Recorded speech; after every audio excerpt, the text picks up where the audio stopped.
Assalamualaikum warahmatullahi wabarakatuh. A'udzu billahi minasyaitonir rajim. Bismillahirrahmanirrahim. Alhamdulillahi rabbil alamin. Wa bihi nasta'inu ala umurid dunya waddin. Wassalatu wassalamu ala asyrafil mursalin sayyidina wa maulana Muhammadin wa ala alihi wa sahbihi ajma'in. Amma ba'd. Hadirin hadirat rahimakumullah. Pada kesempatan yang baik ini, marilah kita senantiasa memanjatkan puji syukur kehadirat Allah Subhanahu wa taala atas limpahan nikmatnya. Kita kembali dipertemukan di majelis yang insya Allah berkah dalam keadaan sehat walafiat. Salawat dan salam kita haturkan pada junjungan kita Nabi Agung Muhammad Sallallahu Alaihi Wasallam. Semoga kita semua kelak di yaumil qiyamah berhak mendapatkan syafaatnya. Amin ya rabbal alamin. Bapak Ibu hadirin hadirat rahimakumullah, monggo kita melanjutkan ngaji kita surat An-Nazi'at. Pada kesempatan yang lalu kita sudah membahas ayat 15 dan 16. Insya Allah pada kesempatan ini kita akan membahas ayat 17, 18 dan 19. A'udzu billahi minasyaitonir rajim. Bismillahirrahmanirrahim. Izhab ila fir'auna innahu tagha. Faqul hal laka ila an tazakka wa ahdiyaka ila rabbika fatakhsha. Pergilah engkau kepada Fir'aun, sesungguhnya dia telah melampaui batas. Maka katakanlah kepada Fir'aun, adakah keinginanmu untuk membersihkan diri dari kesesatan, dan engkau akan kupimpin ke jalan Tuhanmu agar engkau takut kepadanya. Surat An-Nazi'at ayat 17 sampai 19.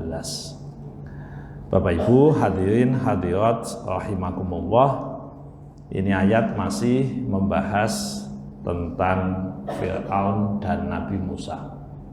Jadi pada kesempatan yang lalu kita sudah membahas tapi berkaitan dengan yang umum, yaitu penyelamatan Nabi Musa berkaitan dengan tingkah pola Fir'aun. Sesungguhnya Bapak Ibu, kalau kita melihat kita hari ini kan tanggal 22 Agustus, masih nuansa kemerdekaan Republik Indonesia. Terus kemudian kita juga tidak asing dengan dalil bersyukur. La in syakartum la azidannakum wa la in kafartum inna adabi lasyadid. Sesungguhnya jika kalian bersyukur, Allah akan memberikan tambahan nikmat. Apabila engkau kufur, maka Allah akan mengadab. Pertanyaannya, itu ayat cerita siapa? Jadi kalau kita bicara tentang surat Ibrahim ayat 7 yang membahas tentang syukur, itu kan cerita Nabi Musa. Wabil khusus kalau kita spesifikan lagi, ya, kita fokuskan lagi, itu cerita tentang kemerdekaan Nabi Musa, kemerdekaan Bani Israel. Kalau kita ngambil dari ayat sebelumnya, ayat 6-nya disebutkan wa id anjaynakum min ali fir'auna yasumunakum su'al adabi wa yudabbihuna abna'akum wa yastahyuna nisa'akum wa fi dzalikum bala'um min rabbikum 'adzim. Lalu wa idz ta'adzana rabbukum la in syakartum la azidannakum wa la in kafartum inna 'adzabi lasyadid. Maka Termasuk kisah Fir'aun ini, kisah Nabi Musa dan Fir'aun itu bicara tentang kemerdekaan. Kalau kita bicara sebagai bangsa Indonesia, maka contohlah itu. Bagaimana Allah mengingatkan kepada Nabi Musa dan juga Bani Israel bahwa kalian itu sudah diselamatkan dari penjajahan Fir'aun. Penjajahan dulu itu lebih kejam. Karena apa? Mereka membunuh anak laki-laki, membiarkan perempuan hidup dalam keadaan diperbudak. Ya mungkin kalau kita melihat sejarah bangsa Indonesia, juga ada Rodi, ada Musa, itu juga bentuk perbudakan dan bentuk-bentuk yang lain. Tapi intinya bahwa kisah Nabi Musa dengan Fir'aun ini bisa menjadi pelajaran bagi kita semua. Nah oke, itu sekelumit cerita tentang Nabi Musa yang sudah kita sampaikan pada kesempatan yang lalu mengenai penyelamatan Nabi Musa.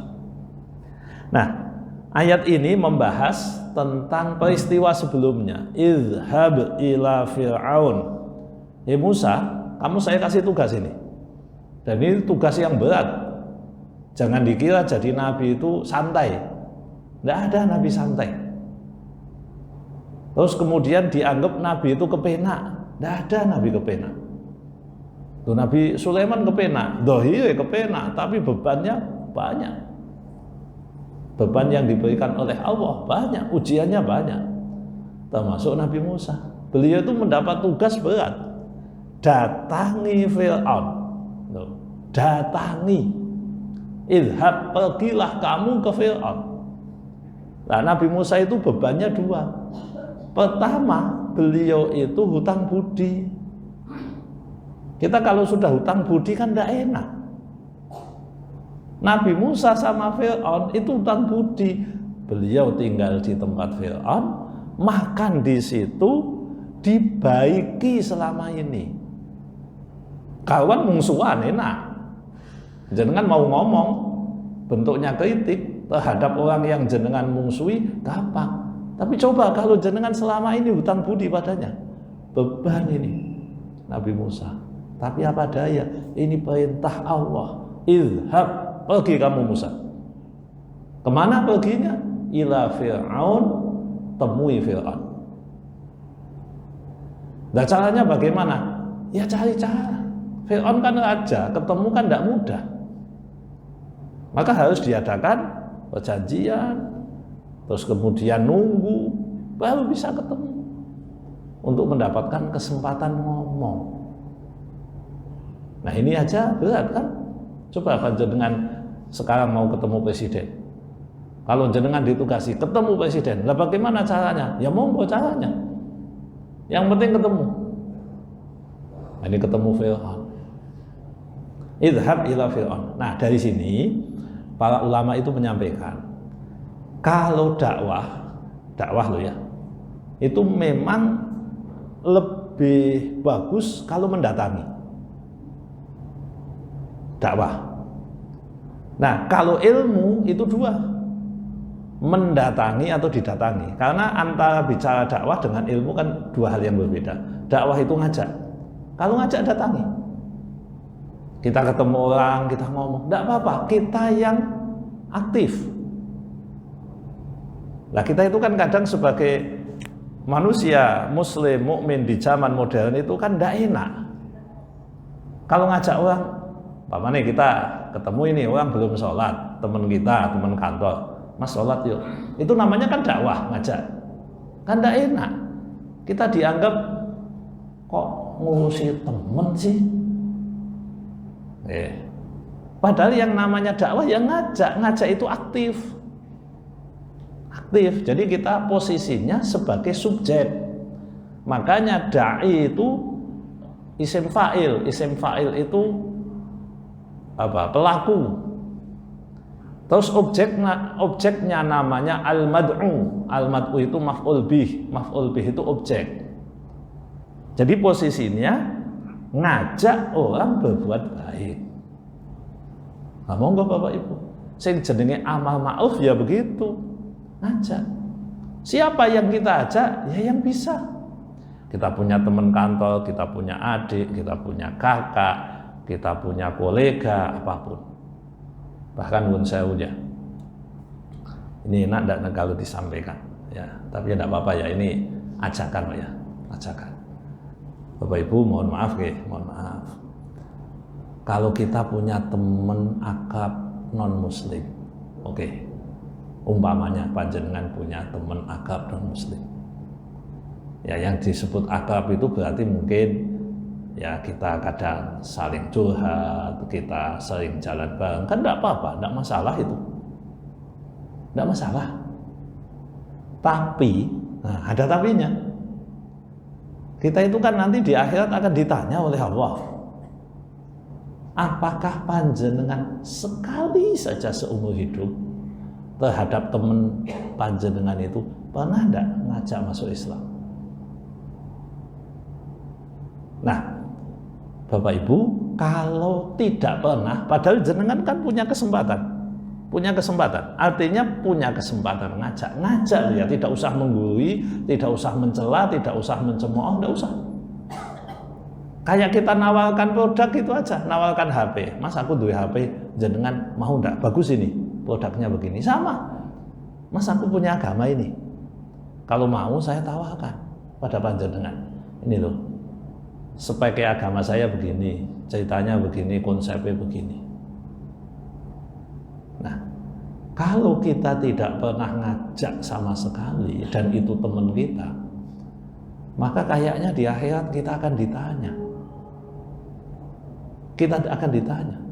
Ketika Allah perintah di dalam Al-Quran, ud'u ila sabili rabbik, ajaklah orang lain, ajaklah temanmu, siapapun lah orang lain, tentu yang kita punya objek dan kita punya kemampuan atas itu, ila sabili rabbika, menuju jalan Tuhan. Nah itu yang dilakukan Fir'aun Musa. Dan Musa modalnya apa? Tidak ada. Apakah beliau punya koneksi? Tidak. Bahkan beliau itu kan terputus semua koneksinya. Dulu iya, karena sempat ada kasus kan. Ini kan Nabi Musa sudah pergi dulu loh Bapak Ibu. Makanya tadi yang pertama yang jadi masalah bagi beliau itu punya hutang budi. Yang kedua, Nabi Musa itu DPO. Baca al-julum min aqsal madinati yas'a qala ya Musa innal mala'a ya'tamiuna bika liyaqtuluka fakhruj. Jadi ada orang dalamnya Fir'aun yang iman kepada Allah, dia ngomong sama Nabi Musa. Ini ada di surat Al-Qasas juz 20. Baca al-julum min aqsal Madinah, datang seorang laki-laki dari dari pojokan kota lah. Yas'a, dia lari dan mengatakan innal mala'a, sesungguhnya para pemuka istana, para pejabat tadi malam ya'tabiuna ilaika, rapat tentang kamu, liyaqtuluka, mereka sudah membuat keputusan kamu akan dibunuh. Fakhruj, lungo, pergi, larilah panjenengan. Lari Nabi Musa. Jadi Nabi Musa itu DPO, dikejar Fir'aun, punya hutang masa lalu, hutang budi. Lalu sesudah lama disuruh datang kepada Fir'aun. Berat ini, berat. Tapi kan perintah Allah. Perintah Allah meskipun berat, ya harus dijalankan, harus dilakukan. Tentu sebagai manusia beliau takut. Kok nek aku dipateni piye? Ya aku ditangkap piye? Nanti kalau saya dibully bagaimana? Kalau saya di ini dan sebagainya bagaimana? Ya Allah sampaikan, udah jalani aja. Jalani aja. Jadi ketika kita melihat ayat ini, kita kan tidak sekedar bacaan, pergilah engkau Musa kepada Fir'aun, tapi lihat kondisi psikologis yang ada pada diri Musa, Nabi Musa waktu itu seperti apa. Jenengan bisa bayangkan. Tapi tetap dijalani, tetap dilakukan, bismillah, mengikuti perintah Allah. Maka yang namanya resiko itu ya akan selalu ada dimanapun.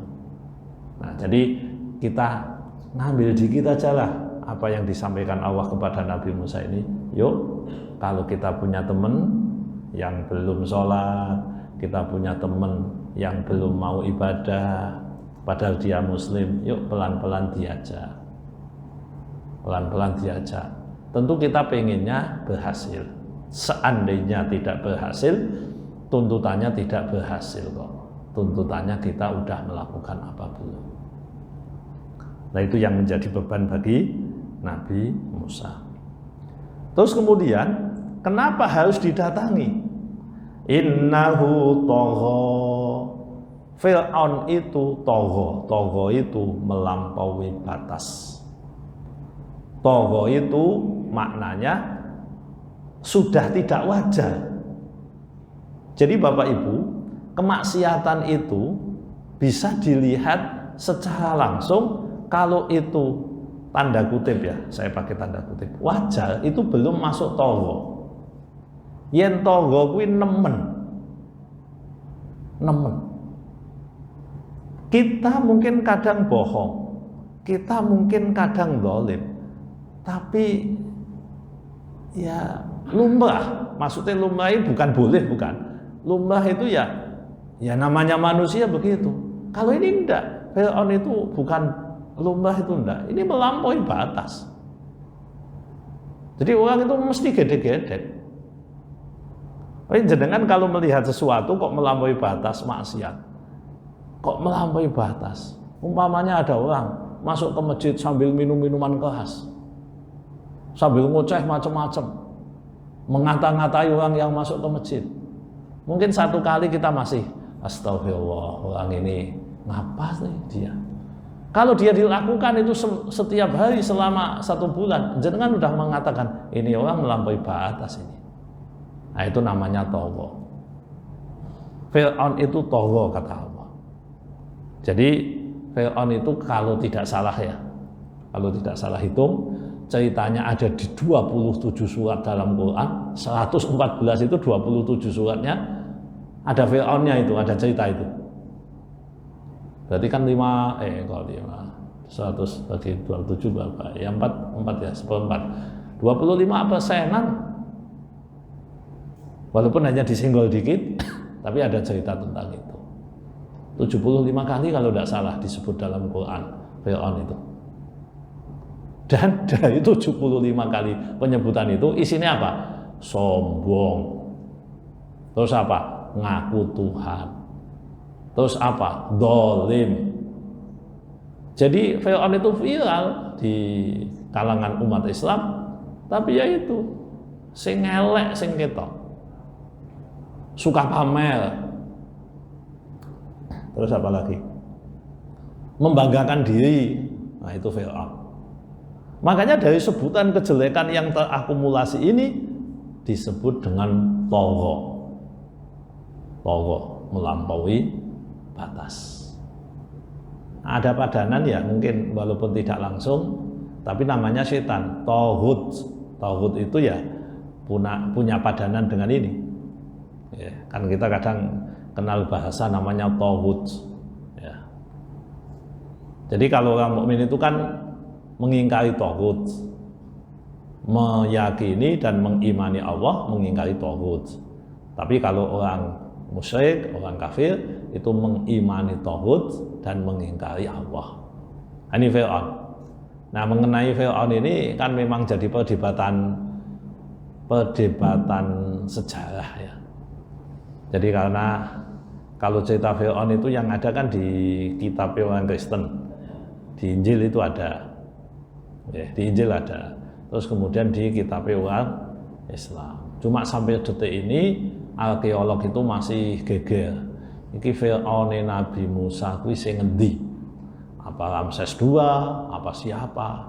Ya masih bingung. Karena mereka itu kan menganggap bahwa Fir'aun itu tidak ada. Cerita Musa itu hanyalah karangan. Bahkan sampai detik ini masih banyak orang yang meragukan tentang apa iya Nabi Musa itu punya mukjizat membelah laut. Jadi orang-orang ateis, orang-orang kafir, mereka itu pengennya ada bukti peninggalannya, ada bukti sejarah. Apa buktinya kalau Nabi Musa itu membelah laut? Apa mungkin? Nah, kalau kita sebagai mukmin kan, kalau Quran yang cerita kita percaya. Sesederhana itu kok. Sesederhana itu. Lah wong kafir tidak bingung. Ya kalau Anda mau tidak percaya ya monggo. Tidak percaya ya tidak apa-apa. Itu hak panjenengan. Faman syaa'a falyu'min, barang siapa mau iman silahkan. Wa man syaa'a falyakfur, barang siapa mau ingkar ya monggo. Sing penting sumben ning akhirat ketika kita menghadap Allah, kita akan diadili sesuai dengan keyakinan kita. Itu aja. Jadi kalau kita membaca artikel mungkin bacaan-bacaan tertentu atau bahkan sekarang konten-konten di YouTube dan sebagainya yang cenderung untuk mengatakan bahwa tidak ada itu, kita sebagai mukmin apa jawabannya? Nu'minu billah. Aku percaya sama Allah. Aku wong mukmin percaya kalau Quran. Mau Anda mengatakan apa silahkan. Mau Anda mengatakan itu bohong, hoax, tidak ada bukti dari itu, monggo. Anda boleh tidak percaya. Tapi saya sebagai mukmin tetap percaya bahwa Nabi Musa dan Fir'aun sebagaimana yang diceritakan oleh Allah itu memang ada. Betul-betul ada. Nah, betul-betul ada sejak zaman dulu. Nah, lanjut di ayat 18. Fakul halaka ila anta zakka. Nah, ini didikte sama Allah ini. Ya tidak apa-apa, kita itu kan kadang memang perlu didikte ya, dicontoh nih. Katakanlah kepada Fir'aun, ini Musa, nanti kalau kamu ketemu Fir'aun, ngomongnya gitu ya. Adakah keinginanmu untuk membersihkan diri? Jadi mungkin ini bisa kita ikuti Bapak Ibu, kalau kita punya teman ya. Punya teman, walaupun tidak Fir'aun teman kita, tapi mungkin perlu kita ajak kebaikan. Mas, Mbak, kamu itu pengen baik enggak? Pengen tenang enggak hati ini? Nah, jadi bahasa-bahasa memberikan stimulus seperti itu kan memang dicontoni oleh Allah. Fakul, katakan halaka ila antazaka. Kamu pengen enggak membersihkan hati? Apalagi kalau kita ketemu orang yang bermasalah ya. Suami istri bermasalah, orang yang sakit, orang yang mohon maaf mungkin terjerat utang dan seterusnya. Wis ada masalah lah antara ini dan itu Bapak Ibu. Kalau kita kok dicurhati, meskipun kita tidak bisa memberikan solusi yang real, paling tidak kita memberikan nasihat. Beri dia nasihat, kamu pengen jadi orang baik enggak? Kamu pengen jadi mulia enggak? Kalau kita bisa menggunakan logika-logika yang tepat, betapa banyak orang yang tertolong dengan apa yang kita sampaikan tadi. Apa yang kita sampaikan tadi, insya Allah itu akan menjadi kebaikan dan kemuliaan bagi kita semua. Jadi monggo Bapak Ibu, kan kita ini kan hidup tidak sendirian kan, pastikan kita punya teman, saudara dan seterusnya. Dan tidak semua teman kita itu kan sudah sholat dengan baik dan seterusnya. Nah, ini kita ajak. Sekali lagi, ngajak tidak perlu menggurui, ngajak tidak perlu memvonis, ngajak tidak perlu kaku. Yang penting bagaimana kita bisa punya kesempatan ngajak mbok menawa dia jadi baik. Kita tidak tahu. Mbok menawa, ya probabilitasnya berapa tidak tahu. Probabilitasnya tinggi ya monggo, bahkan tidak ada probabilitasnya tetap diajak. Jadi gini, Islam itu kan bicara manajemen yes, tapi kalau dakwah itu manajemen nomor 2 Bapak Ibu. Saya ingat Nabi Muhammad itu kan sudah mendapat wahyu kalau Abu Lahab tidak mungkin beriman. Karena udah ada ayatnya, tabat yada abi lahabin wa tab dan seterusnya, itu tidak akan beriman. Nah, tapi beliau datang kepada Abu Lahab yang notabene-nya bapaknya, bapak Pak D-nya ya maaf. yang notabene-nya Pak Dene ngomong, yuk masuk Islam yuk. Dengan jawabannya, sampean ngajak salah. Yang perlu sampean sing tak ajak kok aku dijak. Jadi probability-nya rendah Bapak Ibu. Jadi tingkat keberhasilannya kecil sekali. Tapi apakah kemudian berhenti? Tidak. Coba jangan baca di surat Al-Baqarah itu. Orang-orang kafir tertentu, innal ladzina kafaru sawa'un 'alaihim a'anzartahum am lam tundirhum la yu'minun. Apakah ayat itu kemudian membuat Nabi tidak ngajak? Tidak. Innal ladzina kafaru, sesungguhnya orang kafir, sawa'un, sama saja. Sawa'un a'anzartahum, sawa'un alaikum, bagi kalian sama saja. A'anzartahum, apa kamu memberi peringatan? Am lam tungdirhum, apa kamu tidak memberi peringatan? Sama. Dikasih nasihat dengan tidak dikasih nasihat sama. Berarti kan 0%. Kemungkinan berhasilnya 0%. Apa Nabi diem? Ya udah, itu paling ya nanti mati kafir. Enggak. Coba bayangkan kita, kalau kita melihat ini probability-nya rendah, kan kita udah pesimis ini. Wah jangan. Lah Fir'aun itu juga kemungkinan menerimanya kecil. Kenapa Nabi Musa tetap melakukan? Ya memang itu yang harus dilakukan Bapak Ibu. Yang harus dilakukan begitu. Ya, ini dinamika dalam kita beragama gitu Bapak Ibu. Biar kita itu tidak gini. Tidak hanya bicara tentang peluang, tidak hanya bicara tentang ekspektasi, tidak hanya bicara tentang keberhasilan. Bukan itu. Yang penting kita itu apa yang diperintahkan Allah kita ikhtiarkan, itu aja. Masalah orang berhasil, tidak masalah. Kita tidak akan diseneni, tidak akan dicela oleh Allah karena tidak berhasil. Tapi kita akan dicela oleh Allah kalau kita tidak melakukan apa-apa. Ya mungkin kan kalau dalam bahasa pemimpin dunia, pemimpin hebat itu mengambil keputusan kadang salah, tapi lebih baik ngambil keputusan salah daripada diem saja, tidak ngapa-ngapain. Nah dalam konteks ini mungkin kita tidak ada hasilnya, tidak masalah. Nah ini monggo jadi motivasi bagi kita semua. Nabi Musa ngajak kepada Fir'aun, Fir'aun, apakah kamu mau jadi baik atau tidak? Nah terus begini, kalau kamu memang mau jadi baik, nanti saya ajak, saya tuntun. Wa ahdiyaka ila rabbika, engkau akan kupimpin ke jalan Tuhanmu. Dah nanti saya kasih jalannya. Sing penting gelem ora. Lah ngoten niku Fir'aun kan ngamuk, nesu.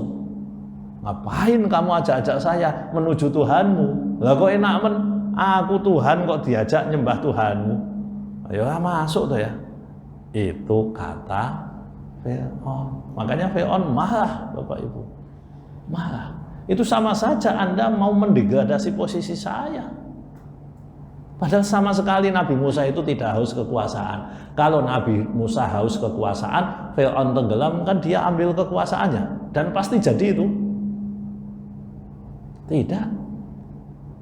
Kalau Nabi Musa itu haus uang, Qarun itu loh, begitu orangnya ditenggelamkan ke bumi, hartanya diambil kan jadi milik dia. Jadi barang sitaan, PA.